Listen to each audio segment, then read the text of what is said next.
Hello friends, welcome to Hema Coding School. ఈ D4 లో మనం డిస్కస్ చేయబోయే CSS topics styling text, box model, block level elements, inline elements, floats. వీటి గురించి మనం డిస్కస్ చేయబోతున్నాం. Let's begin with styling text. దీంట్లో ఫస్ట్ మనం ఫంట్ ప్రాపర్టీస్ గురించి చూద్దాం. ఈ ఫంట్ ప్రాపర్టీస్ వచ్చేసి ఫంట్ ఫ్యామిలీ, ఫంట్ సైజ్, ఫంట్ వెయిట్. వీటిని మీరు జనరల్గా వర్డ్ డాక్యుమెంట్లో యూజ్ చేసే ఉంటారు. ఒకసారి నేను వర్డ్ డాక్యుమెంట్ ఓపెన్ చేసి చూపిస్తాను. ఇక నేను హేమా కోడింగ్ స్కూల్ అని చెప్పి సమ్ టెక్స్ట్ తీసుకుంటున్నాను. ఈ టెక్స్ట్ ఫంట్ ఫ్యామిలీ వచ్చేసి క్యాలిబ్రీ బాడీలో ఉంది. ఈ టెక్స్ట్ యొక్క ఫంట్ ఫ్యామిలీ నేను ఇక్కడ టైమ్స్ న్యూ రోమన్కి చేంజ్ చేస్తున్నాను. చేంజ్ చేస్తే టెక్స్ట్ ఫ్యామిలీ చేంజ్ అయిపోయింది. సేమ్ అదేవిధంగా దీన్ని నేను ఏరియాలోకి చేంజ్ చేస్తున్నాను. ఏరియాలోకి చేంజ్ చేసినప్పుడు కూడా ఫంట్ ఫ్యామిలీ అనేది చేంజ్ అయింది. సేమ్ అదేవిధంగా మనం ఇక్కడ ఈ ఫంట్ సైజ్ని ఇంక్రీజ్ చేసుకోవచ్చు. ఇక్కడ 36 ఇస్తే ఈ విధంగా సైజ్ ఇంక్రీజ్ అయింది. అదేవిధంగా మనం ఇక్కడ ఫంట్ వెయిట్ని కూడా చేంజ్ చేసుకోవచ్చు. దీన్ని హేమాని నేను బోల్డ్ చేస్తున్నాను, అంటే ఫంట్ వెయిట్ చేంజ్ చేస్తున్నాను. సో ఈ విధంగా దాని యొక్క వెయిట్ని కూడా చేంజ్ చేసుకోవచ్చు. ఈ యొక్క ఫంట్ ప్రాపర్టీ అప్లికేషన్స్ని VS కోడ్లో ఎలా చేయాలో చూద్దాం. ఇక నేను VS code browser side by side open చేశాను. VS కోడ్లో నేను ఒక పారాగ్రాఫ్ ట్యాగ్ తీసుకుంటున్నాను. ఇక నేను హేమా కోడింగ్ స్కూల్ అని చెప్పేసి టైప్ చేశాను. మీరు బ్రౌజర్లో చూసినట్లయితే హేమా కోడింగ్ స్కూల్ అని చెప్పేసి వచ్చేసింది. ఈ పారాగ్రాఫ్ ట్యాగ్కి ఇంటర్నల్ స్టైల్స్ని మనం అప్లై చేద్దాం. ఇక నేను స్టైల్ ఓపెనింగ్ క్లోజింగ్ ట్యాగ్ తీసుకున్నాను. ఇది పారాగ్రాఫ్ కాబట్టి డైరెక్ట్గా ఇక్కడ P అని చెప్పేసి తీసుకొని దీనికి కర్లీ బ్రాకెట్స్ ఓపెన్ చేస్తున్నాను. ఇక నేను ఫంట్ ఫ్యామిలీ అని చెప్పేసి CSS ప్రాపర్టీని టైప్ చేసి దీంట్లో ఫస్ట్ నేను టైమ్స్ న్యూ రోమన్ తీసుకుంటున్నాను. తీసుకొని బ్రౌజర్లోకి వెళ్ళి చూస్తే ఇక్కడ హేమా కోడింగ్ స్కూల్ అని చెప్పేసి కనిపిస్తుంది. ఇంకో ఫంట్ ఫ్యామిలీ తీసుకొని చూద్దాం. ఈ ఫంట్ ఫ్యామిలీ నేను రిమూవ్ చేసి గిల్ సైన్స్ తీసుకుంటున్నాను. గిల్ సైన్స్ అప్లై చేసినప్పుడు మీరు ఇక్కడ అబ్జర్వ్ చేసినట్లయితే ఫంట్ ఫ్యామిలీ అనేది చేంజ్ అయింది. సేమ్ అదేవిధంగా ఇంకొక ఫ్యామిలీ తీసుకుంటున్నాను. ఇక నేను ఏరియల్ తీసుకుంటున్నాను. ఏరియల్ తీసుకున్నప్పుడు మీరు చూడొచ్చు టెక్స్ట్ అనేది చేంజ్ అయింది. సో ఈ విధంగా మనం ఫంట్ ఫ్యామిలీని అప్లై చేస్తాం. నెక్స్ట్ ఫంట్ సైజ్ని కూడా అప్లై చేద్దాం. ఫంట్ ఐఫన్ సైజ్ అని చెప్పేసి CSS ప్రాపర్టీ తీసుకొని దీని లోపల నేను ఫస్ట్ మీడియం తీసుకుంటున్నాను. మీడియం తీసుకుంటే ఎటువంటి చేంజ్ అనేది లేదు. నెక్స్ట్ లార్జ్ అని చెప్పేసి తీసుకుంటున్నాను. సో కొద్దిగా ఇంక్రీజ్ అయింది. ఇక డైరెక్ట్గా నేను ఒక 30 పిక్సెల్ అని చెప్పేసి తీసుకుంటున్నాను. ఇక్కడ చూసినట్లయితే సైజ్ ఈ విధంగా మనం ఫంట్ సైజ్ని ఇంప్రూవ్ చేయొచ్చు. నెక్స్ట్ అదేవిధంగా ఫంట్ వెయిట్ని కూడా అప్లై చేద్దాం. ఫంట్ ఐఫన్ వెయిట్ అని చెప్పేసి తీసుకుంటున్నాను. తీసుకొని ఫస్ట్ నేను ఇక్కడ బోల్డ్ అని చెప్పేసి ఇస్తున్నాను. ఇప్పుడు చూసినట్లయితే బోల్డ్లోకి వచ్చేసింది. అదేవిధంగా ఒక 400 తీసుకుంటున్నాను. 400 తీసుకుంటే వెయిట్ అనేది చేంజ్ అయింది. అదేవిధంగా డైరెక్ట్ 600 తీసుకుంటున్నాను. ఇగో ఈ విధంగా మనం ఫంట్ వెయిట్ని అప్లై చేస్తాం. నెక్స్ట్ టెక్స్ట్ అలైన్మెంట్ గురించి చూద్దాం. ఈ టెక్స్ట్ అలైన్మెంట్ అనేది ఎలా ఉంటుందంటే మీకు వర్డ్ ఓపెన్ చేసి చూపిస్తాను. ఈ టెక్స్ట్ అలైన్మెంట్ వచ్చేసి ఇప్పుడు నేను ఈ హేమా కోడింగ్ స్కూల్ అనే టెక్స్ట్ని మిడిల్లోకి తీసుకురావాలనుకుంటున్నాను. సో ఈ విధంగా మిడిల్లోకి జరిగింది. కార్నర్ అంటే కార్నర్. సో ఇది టెక్స్ట్ అలైన్మెంట్. ఏ ప్లేస్లో కావాలనుకుంటున్నాము ఈ యొక్క పేజ్లో అని. దీన్ని మనం VS కోడ్లో ఇంప్లిమెంటేషన్ చేసి చూద్దాం. ఇక్కడ నేను టెక్స్ట్ అలైన్ అని చెప్పేసి టైప్ చేస్తున్నాను. టైప్ చేసి సెంటర్ అని తీసుకుంటున్నాను. ఫస్ట్ మీరు చూసినట్లయితే ఈ కోడ్ సెంటర్లోకి జరిపోయింది. అదేవిధంగా దీనికి నేను రైట్ అని చెప్పేసి తీసుకుంటున్నాను. సో కంప్లీట్ రైట్కి వెళ్ళిపోతుంది. ఈ విధంగా టెక్స్ట్ అలైన్మెంట్ అనేది ఇస్తాము. Next text decoration. దీంట్లో బ్యాక్గ్రౌండ్ కలర్ అదేవిధంగా కలర్ కూడా ఇచ్చేద్దాం. ఇక్కడ నేను దీన్ని సెంటర్లోకి తీసుకుంటున్నాను. నెక్స్ట్ ఇక్కడ బ్యాక్గ్రౌండ్ కలర్ని అప్లై చేస్తాను. బ్యాక్గ్రౌండ్ కలర్ ఆరెంజ్ అనే వాల్యూ తీసుకుంటాను. మీరు చూసినట్లయితే బ్యాక్గ్రౌండ్ కలర్ ఆరెంజ్ ఇచ్చేసింది. ఆరెంజ్ ఉంది. నెక్స్ట్ ఈ టెక్స్ట్ యొక్క కలర్ చేంజ్ చేయాలనుకుంటున్నాను. సో దానికోసం నేను కలర్ అని చెప్పేసి టైప్ చేసి దాంట్లో వైట్ వాల్యూ ఇచ్చేస్తున్నాను. ఇచ్చేయండి హేమా కోడింగ్ స్కూల్ వైట్లోకి వచ్చింది. ఈ విధంగా మనం ఫంట్ ప్రాపర్టీస్ని అప్లై చేస్తాం. నెక్స్ట్ బాక్స్ మోడల్ గురించి చూద్దాం. ఈ బాక్స్ మోడల్ గురించి చెప్పే ముందు నేను ఒక చిన్న ఎగ్జాంపుల్ చెప్తాను. జనరల్గా మనం హౌస్ కన్స్ట్రక్షన్ చేసేటప్పుడు దీనికి మనం సరౌండింగ్ లోపల కొంచెం స్పేస్ అనేది వదిలేస్తాం. వదిలేసి దాని తర్వాత ఒక వాల్ అనేది బౌండరీ లాగా కడతాం. ఈ వాల్ బౌండరీ లాగా కట్టిన తర్వాత దీని తర్వాత కొంచెం అవుట్ స్పేస్ అనేది వదిలేస్తాం ఈ విధంగా. ఈ హౌస్కి ఎలాగైతే తీసుకుంటామో సేమ్ అలాగే ఈ సిఎస్ఎస్ బాక్స్ మోడల్ యూజ్ చేసి మనం టెక్స్ట్కి లేదా సమ్ వాల్యూకి బౌండరీస్ తీసుకుంటాం అనమాట. అది ఏ విధంగా తీసుకుంటామంటే ఇప్పుడు ఎగ్జాంపుల్ ఇక్కడ నేను హౌస్ అనే టెక్స్ట్ తీసుకున్నాను. ఈ టెక్స్ట్కి ఫస్ట్ ప్యాడింగ్ ఇస్తున్నాను. ఎలా అయితే హౌస్కి ఇక్కడ ఓపెన్ స్పేస్ వదిలేసామో సేమ్ అలాగా. అదేవిధంగా ఈ హౌస్కి ఒక బార్డర్ అనేది తీసుకుంటున్నాను. ఎలా అయితే మన హౌస్కి ఇక్కడ బార్డర్ ఏ విధంగా అయితే తీసుకున్నామో వాల్ లాగా ఆ విధంగా. అదేవిధంగా నెక్స్ట్ మార్జిన్. ఈ వాల్ తర్వాత ఏ విధంగా అయితే మనం ఇక్కడ ఓపెన్ స్పేస్ ఏదైతే వదిలేసామో సేమ్ ఆ విధంగా మార్జిన్. ఈ విధంగా మనం ఈ యొక్క టెక్స్ట్ ఆర్ సమ్ వాల్యూకి బాక్స్ మోడల్ అనేది అప్లై చేస్తాం. సిఎస్ఎస్ ప్రాపర్టీస్ యూజ్ చేసి ఈ బాక్స్ మోడల్ని ఎలా అప్లై చేస్తామనేది చూద్దాం. ఫస్ట్ మనం ప్యాడింగ్ని ఎలా ఇంప్లిమెంటేషన్ చేయాలో చూద్దాం. ఇక్కడ ప్యాడింగ్ అని చెప్పేసి సిఎస్ఎస్ ప్రాపర్టీ తీసుకుంటాం. దీనికి మనం వాల్యూస్ అసైన్ చేస్తాం. ఫస్ట్ నేను ఇక్కడ 4 సైడ్, ఇప్పుడు ఈ హౌస్ ఉంది, ఈ హౌస్కి 4 సైడ్ ఎలా అయితే 4 సైడ్స్ ఉన్నాయో సేమ్ అలాగే ప్యాడింగ్ యూజ్ చేసి 4 వాల్యూస్ ఇస్తాం. ఈ 4 వాల్యూస్ వచ్చేసి 4 సైడ్స్ని రిప్రజెంట్ చేస్తుంది. ఇక్కడ హౌస్కి పైన టాప్ ఏ విధంగా అవుతుందో ఫస్ట్ వాల్యూ వచ్చేసి మనకు టాప్ని డిక్లరేషన్ చేస్తుంది. Next right, next bottom, next left. ఈ విధంగా ఈ 4 వాల్యూస్ అనేది 4 సైడ్స్ని రిప్రజెంట్ చేస్తాయి. దీన్ని మనం బిఎస్ కోడ్లో ఇంప్లిమెంటేషన్ చేసి చూద్దాం. ఇక్కడ నేను ప్యాడింగ్ అని చెప్పేసి తీసుకుంటున్నాను. ప్యాడింగ్ అనే సిఎస్ఎస్ ప్రాపర్టీ. దీనికి నేను 100 పిక్సెల్ అని చెప్పేసి 4 టైమ్స్ తీసుకుంటున్నాను.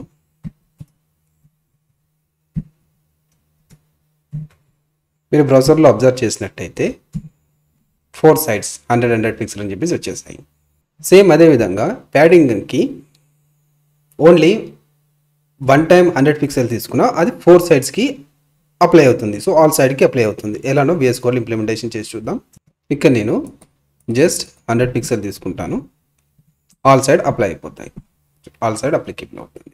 ఇక్కడ ప్యాడింగ్ ఈక్వల్ టు 2 వాల్యూస్ తీసుకుంటున్నాను. 100 పిక్సెల్. ఇవి వచ్చేసి ఫస్ట్ వాల్యూ వచ్చేసి టాప్ బాటమ్ని రిప్రజెంట్ చేస్తాయి. అదేవిధంగా సెకండ్ 100 వచ్చేసి రైట్ లెఫ్ట్ని రిప్రజెంట్ చేస్తుంది. ఇది బిఎస్ కోడ్లో ఇంప్లిమెంటేషన్ చేసి చూద్దాం. ఇక్కడ నేను ఇంకొక 100 పిక్సెల్ యాడ్ చేస్తున్నాను. మీరు చూసినట్లయితే సేమ్ అలాగే ఉంది. మీకు కొంచెం వేరియేషన్ కోసం ఫస్ట్ వాల్యూని ఓన్లీ 50గా చేంజ్ చేస్తున్నాను.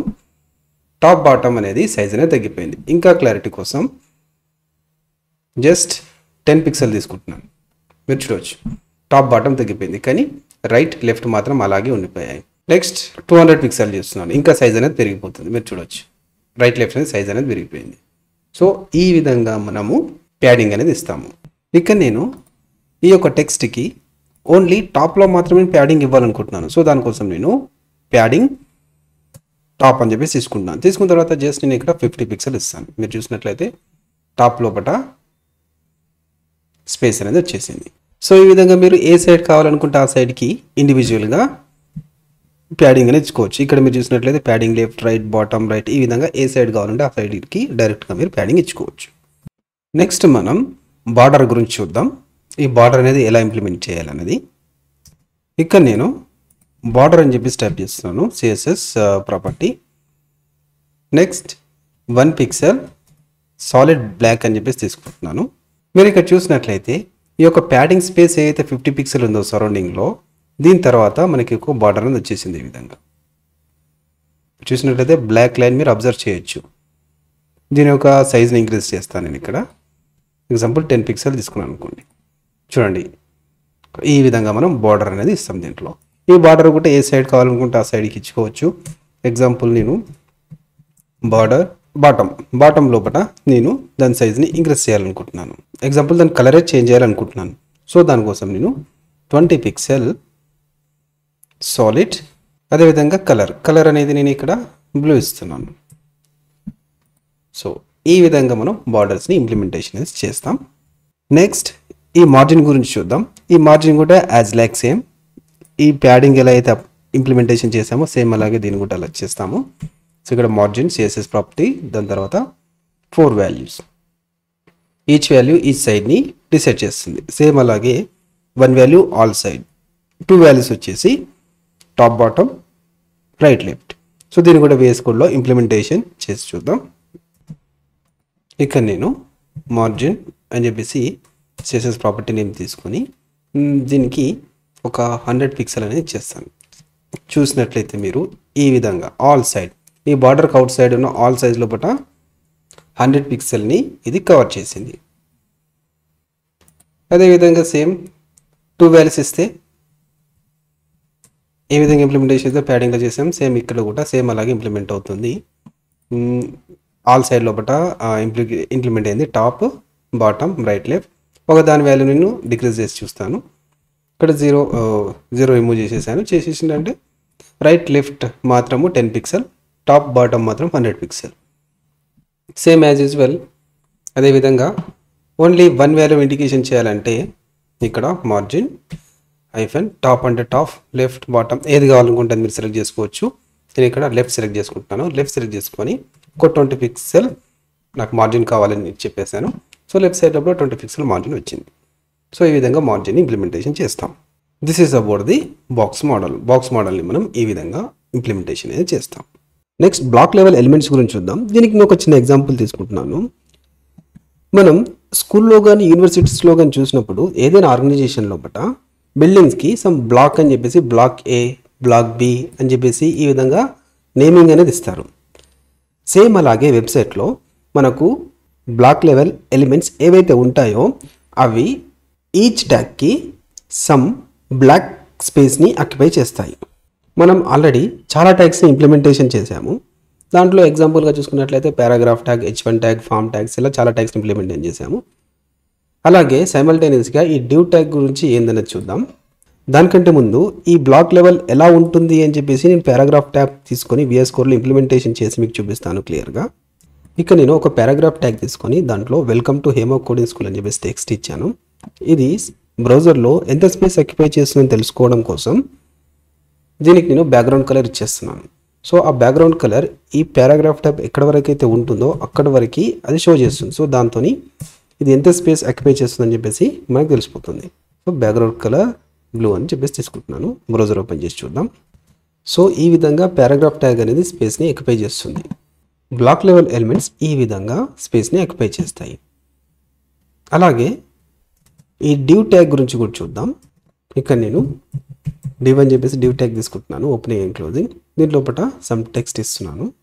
హేమా కోడింగ్ స్కూల్ అని చెప్పేసి సమ్ టెక్స్ట్ ఇచ్చాను.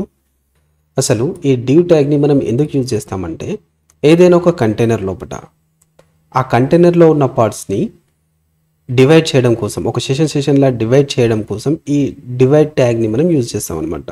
దీనికి షార్ట్గా డివ్ అని చెప్పేసి మనం తీసుకుంటాం. ఇది కూడా బ్లాక్ లెవెల్ ఎలిమెంటే. ఇది కూడా బ్రౌజర్లో ఎంత స్పేస్ ఆక్యుపై చేస్తుందో తెలుసుకోవడం కోసం దీనికి ఇన్లైన్ స్టైల్స్ ఇచ్చేస్తున్నాను. ఈ విధంగా బ్రౌజర్ ఓపెన్ చేసి చూద్దాం. సేమ్ ఇది కూడా పారాగ్రాఫ్ ట్యాగ్ ఎలా అయితే ఆక్యుపై చేస్తుందో ఇది కూడా అలాగే ఆక్యుపై చేస్తుంది. సో ఇవి block level elements. Next inline elements గురించి చూద్దాం.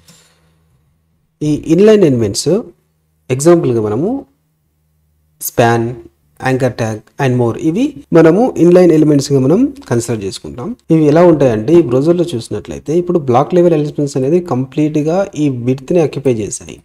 కానీ ఇన్లైన్ వచ్చేసి మనం ఈ లైన్లో ఎక్కడైతే ఇస్తామో అక్కడ మాత్రమే స్పేస్ని ఆక్యుపై చేస్తాయి అనమాట. అది ఎలాగో చూద్దాం. ఇక్కడ నేను స్పాన్ అని చెప్పేసి స్పాన్ ట్యాగ్ని తీసుకుంటున్నాను. దీంట్లోపట సమ్ టెక్స్ట్ CSS అని చెప్పేసి తీసుకుంటున్నాను. తీసుకుని దీనికి బ్యాక్గ్రౌండ్ కలర్, దీన్ని కూడా సమ్ బ్యాక్గ్రౌండ్ కలర్ ఇస్తున్నాను. దాంతో దీని స్పేస్ ఆక్యుపేషన్ ఎంతో మనకు తెలిసిపోతుంది. రెడ్ కలర్ని తీసుకుంటున్నాను. బ్రౌజర్ ఓపెన్ చేసి చూద్దాం. ఇక్కడ మీరు బ్రౌజర్లో చూసినట్లయితే ఖాళీ ఈ స్పేస్ను మాత్రమే ఆక్యుపై చేసింది. సో ఈ విధంగా ఇన్లైన్ ఎలిమెంట్స్ అనేది వర్క్ అవుతాయి. ఇంకొక ఎగ్జాంపుల్ మీకు చూపిస్తాను. ఇక్కడ నేను ఈ స్పాన్ ట్యాగ్ని రిమూవ్ చేసి వరుసగా ఒక 5 టైమ్స్ తీసుకున్నాను అనుకోండి. ఈ విధంగా వరుసగా ఒక 5 టైమ్స్ తీసుకొని బ్రౌజర్లో ఓపెన్ చేసి చూస్తే లైన్ బై లైన్ మాత్రమే వస్తాయి. సో మీరు చూడండి ఇక్కడ CSS ఒక లైన్లో మాత్రమే వచ్చాయి. అదేవిధంగా మనం ఈ యొక్క బ్లాక్ లెవెల్ ఎలిమెంట్ని పారాగ్రాఫ్ని కనుక తీసుకున్నాం అనుకోండి, అది నెక్స్ట్ లైన్లో వస్తుంది, న్యూ లైన్లో వస్తుంది. అది ఎలాగో చూద్దాం. ఇక నేను ఈ పారాగ్రాఫ్ ట్యాగ్ని కాపీ చేసుకొని విధంగా 5 టైమ్స్ ఇచ్చాను. బ్రౌజర్ ఓపెన్ చేసి చూద్దాం. చూడండి, మీరు బ్రౌజర్లో చూసినట్లయితే పారాగ్రాఫ్ ట్యాగ్ మాత్రం న్యూ లైన్లోకి వెళ్ళిపోయాయి ప్రతిసారి, కానీ ఇన్లైన్ మాత్రం ఒకటే లైన్లో వచ్చేసాయి. So this is the difference about inline ఎలిమెంట్స్కి బ్లాక్ లెవెల్ ఎలిమెంట్స్కి. ఇది డిఫరెన్స్. బ్లాక్ లెవెల్ ఎలిమెంట్స్కి ఆటోమేటిక్గా డిస్ప్లే బ్లాక్ అని చెప్పేసి ప్రాపర్టీ అప్లికేబుల్లో ఉంటుంది. అదేవిధంగా ఇన్లైన్ ఎలిమెంట్కి డిస్ప్లే ఇన్లైన్ అని చెప్పేసి ఉంటుంది. ఇది ఎలాగో చూద్దాం. ఇక నేను ఇన్స్పెక్ట్ ఓపెన్ చేస్తున్నాను. ఓపెన్ చేసి ఈ పారాగ్రాఫ్ ట్యాగ్ని సెలెక్ట్ చేసుకుంటే మీరు ఇక్కడ చూడొచ్చు డిస్ప్లే బ్లాక్ అని చెప్పేసి వచ్చింది. అదేవిధంగా ఈ ఇన్లైన్ సిఎస్ఎస్ ఏదైతే ఉందో, ఇప్పుడు సిఎస్ ఉందో దీన్ని సెలెక్ట్ చేసుకుంటే ఇక్కడ మనం చూసినట్టయితే డిస్ప్లే ఇన్లైన్ అని చెప్పేసి ఉందన్నమాట. ఎట్ ది సేమ్ టైం మనము ఈ యొక్క బ్లాక్ లెవెల్ ఎలిమెంట్స్ని ఇన్లైన్ ఎలిమెంట్స్గా కూడా చేంజ్ చేయొచ్చు. ఎప్పుడైతే మనం దానికి డిస్ప్లే ఇన్లైన్ అని చెప్పేసి ప్రాపర్టీ ఎప్పుడైతే అప్లికేబుల్ ఇస్తామో, at the same time inline ఎలిమెంట్స్ని కూడా మనం బ్లాక్ లెవెల్లో కన్వర్ట్ చేయొచ్చు. అది ఎలాగో చూద్దాం. ఇక్కడ నేను ఈ పీ ట్యాగ్స్కి డిస్ప్లే ఇన్లైన్ అని చెప్పేసి ప్రాపర్టీ ఇవ్వబోతున్నాను. దానికి నేను ఇంటర్నల్ స్టైల్స్ అప్లై చేస్తున్నాను. ఇక్కడ పారాగ్రాఫ్ తీసుకొని దీనికి డిస్ప్లే ఇన్లైన్ అని చెప్పేసి ఇచ్చేసాను. ఇప్పుడు బ్రౌజర్ ఓపెన్ చేసి చూద్దాం. మీరు బ్రౌజర్లో చూసినట్లయితే ఒకటే లైన్ లోపల వచ్చేసాయి. ఎట్ ది సేమ్ టైం దీనికి బ్లాక్ లెవెల్గా కన్వర్ట్ చేద్దాం. ఇక నేను స్పాన్ ట్యాగ్ తీసుకుంటున్నాను. తీసుకొని దీనికి డిస్ప్లే బ్లాక్ని అప్లై చేస్తున్నాను. బ్రౌజర్ ఓపెన్ చేసి చూద్దాం. ఇక్కడ మీరు చూసినట్లయితే లైన్లో ఉన్నవి స్టెప్ బై స్టెప్ నెక్స్ట్ లైన్లోకి వచ్చేసాయి, న్యూ లైన్లోకి వచ్చేసాయి. సో ఈ విధంగా మనం డిస్ప్లే ప్రాపర్టీని యూజ్ చేస్తాం. ఎట్ ది సేమ్ టైం మనం డిస్ప్లే నన్ అని చెప్పేసి ఇచ్చామనుకోండి, బ్రౌజర్ మొత్తం హైడ్ అయిపోతుంది, ఏ స్పేస్ని ఆక్యుపై చేయదు. ఈ ప్రాపర్టీని అప్లై చేసి చూద్దాం. ఇక నేను ఈ యొక్క పారాగ్రాఫ్ ట్యాగ్కి డిస్ప్లే నన్ అని చెప్పేసి ఇచ్చేస్తున్నాను. మనం బ్రౌజర్ ఓపెన్ చేసి చూస్తే ఈ బ్రౌజర్ లోపల పారాగ్రాఫ్ ట్యాగ్లో మనం welcome to Hema coding school ఇచ్చిన ట్యాగ్ అంతా హైడ్ అయిపోయింది. అంటే ఇక్కడ ఏ స్పేస్ని ఆక్యుపై చేయదనమాట, నన్గా అయిపోతుంది. అదేవిధంగా ఈ స్పాన్ ట్యాగ్ గుట్ట ఇద్దాం. ఇక్కడ ఈ స్పాన్ ట్యాగ్ గుట్ట నేను నన్ అని చెప్పేసి ఇస్తున్నాను. బ్రౌజర్ ఓపెన్ చేసి చూద్దాం. సో బ్రౌజర్ చూసినట్టే బ్రౌజర్ మొత్తం ఎంటీ అయిపోయింది అనమాట. ఇక్కడ ఏ స్పేస్ కూడా ఆక్యుపై లేదు. ఈ విధంగా డిస్ప్లే నన్ ప్రాపర్టీని యూజ్ చేస్తాం. నెక్స్ట్ ఫ్లోట్ గురించి చూద్దాం. ఈ ఫ్లోట్ అనే సిఎస్ఎస్ ప్రాపర్టీ వెబ్సైట్లో మనం ఎందుకు యూజ్ చేస్తామంటే, మనకి ఏదైనా ఒక కంటెంట్ని రైట్ నుంచి లెఫ్ట్కి, లెఫ్ట్ నుంచి రైట్కి మూవ్ చేయడం కోసం ఈ ఫ్లోట్ అనేది యూజ్ చేస్తాం అనమాట. ఈ ఫ్లోట్ని మనం ఎలా డిక్లరేషన్ ఇస్తామంటే, సెలెక్టర్ తీసుకుంటాం. ఆ సెలెక్టర్ లోపల ఫ్లోట్ అనే సిఎస్ఎస్ ప్రాపర్టీ ఇచ్చి దానికి వాల్యూ ఇస్తాం అనమాట. ఈ వాల్యూ అనేది రైట్ ఆర్ లెఫ్ట్ అని చెప్పేసి ఉంటుంది. ఇది ఎలా ఇంప్లిమెంటేషన్ చేస్తామో VS కోడ్ ఓపెన్ చేసి చూద్దాం. ఇక్కడ నేను ఒక ఇమేజ్ ట్యాగ్ని తీసుకుంటున్నాను. తీసుకొని బ్రౌజర్ ఓపెన్ చేసి చూద్దాం. ఇక్కడ మనకు ఒక ఇమేజ్ అనేది షో అవుతుంది. ఈ ఇమేజ్ నేను లెఫ్ట్ సైడ్ నుంచి రైట్ సైడ్కి మూవ్ చేయాలనుకుంటున్నాను. ఆ పర్పస్ లోపల మనం ఫ్లోట్ అనేది యూజ్ చేస్తాం. అది ఎలాగో ఇక్కడ మనం VS కోడ్లో చూద్దాం. ఫస్ట్ నేను ఇక్కడ ఇమేజ్ సెలెక్టర్ని తీసుకుంటున్నాను. తీసుకొని దీంట్లో ఫ్లోట్ అనే ప్రాపర్టీని ఇచ్చేసి రైట్ అని చెప్పేసి వాల్యూ ఇచ్చేస్తున్నాను. ఇప్పుడు ఈ ఇమేజ్ లెఫ్ట్ సైడ్లో ఉంది, రైట్ సైడ్కి మూవ్ అయిపోతుంది. బ్రౌజర్ ఓపెన్ చేసి చూద్దాం. ఇక్కడ మనం బ్రౌజర్లో చూసినట్లయితే లెఫ్ట్ది రైట్ సైడ్కి మూవ్ అయిపోయింది. సో ఈ విధంగా మనం ఫ్లోట్ ప్రాపర్టీస్ని యూజ్ చేస్తాం. నెక్స్ట్ అదేవిధంగా మనం ఆల్రెడీ కమిట్ అయిన HTML పేజ్కి CSS అప్లై చేసి ఈ విధంగా రెడీ చేద్దామన్న పేజ్ని మనం నెక్స్ట్ వీడియోలో చూద్దాం. ఈ వీడియోని క్లోజ్ చేసే ముందు క్విక్ రివిజన్ చేద్దాం. D4లో మనం డిస్కస్ చేసినవి styling text, box model, block level elements, inline elements, float. ఈ స్టైలింగ్ టెక్స్ట్ లోపల ఈ యొక్క ప్రాపర్టీస్ని ఎలా ఇంప్లిమెంటేషన్ చేయాలో చూసాం. ఈ బాక్స్ మోడల్ లోపల ప్యాడింగ్, మోర్జింగ్, బార్డర్ ఇవి ఎలా ఇంప్లిమెంట్ చేయాలో చూసాం.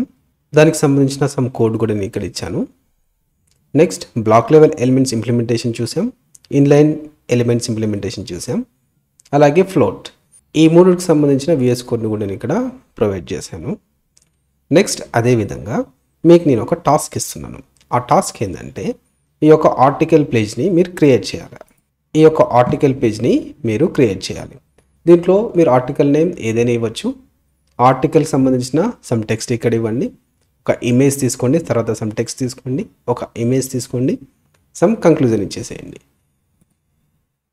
ఈ యొక్క ఆర్టికల్ని మీరు style text, box model, block level elements, inline elements and float వీటిని యూజ్ చేసి ఈ ఆర్టికల్ పేజ్ని క్రియేట్ చేసి దాని యొక్క కోడ్ని నాకు మీరు ఇక్కడ కామెంట్లో సెండ్ చేయండి. ఎట్ ది సేమ్ టైం మీకు సమ్ ఇంటర్వ్యూ క్వశ్చన్స్ కూడా ఇచ్చాను.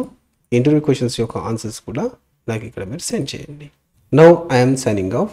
Thanks for watching. Keep learning.